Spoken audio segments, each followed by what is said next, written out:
Hey there, it's David Cinelli here, Realtor with Royal LePage Signature.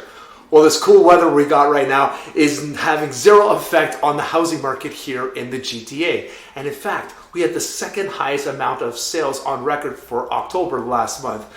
Insane. So what did that do to the average sale prices and the sale prices for each particular home?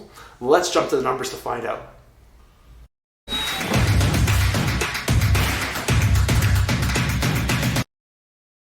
As I mentioned in the intro, we had another record-setting month in October. The amount of sales we had was 9,783, again, which was the second highest amount we've had in October. But did you know that last year we had the highest amount of sales for October?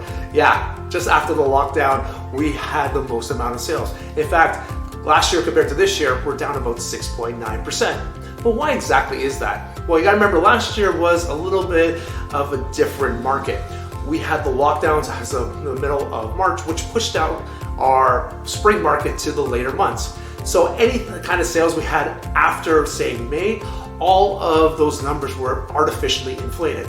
So it wasn't really a normal market. But yeah, we'll take it. We're still at the second highest level, which shows you that we are still in a very strong market.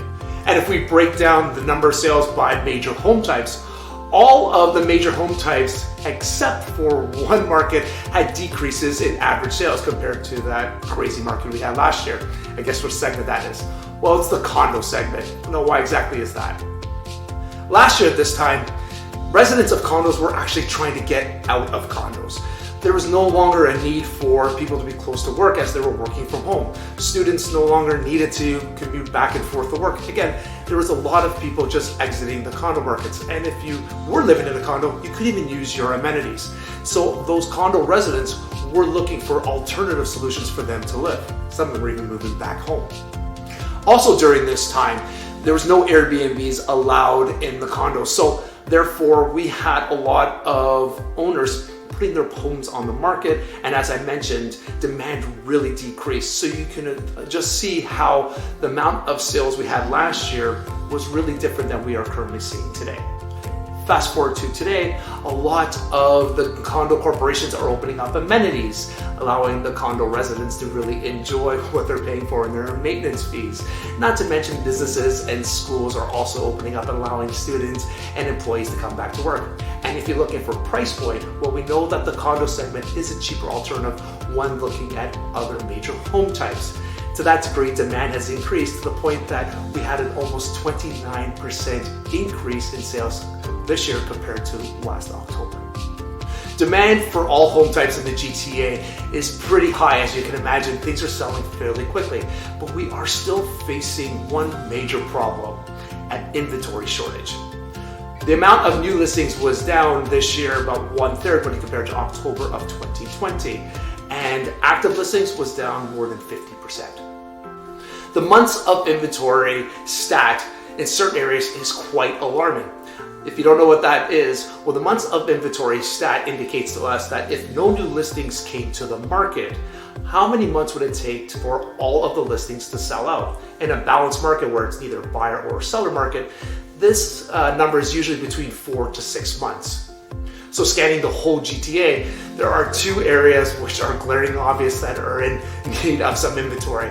The two areas are Brampton and Durham. Now, just looking at Brampton, for example, they only have 0.36 months of inventory. So let's put this in perspective.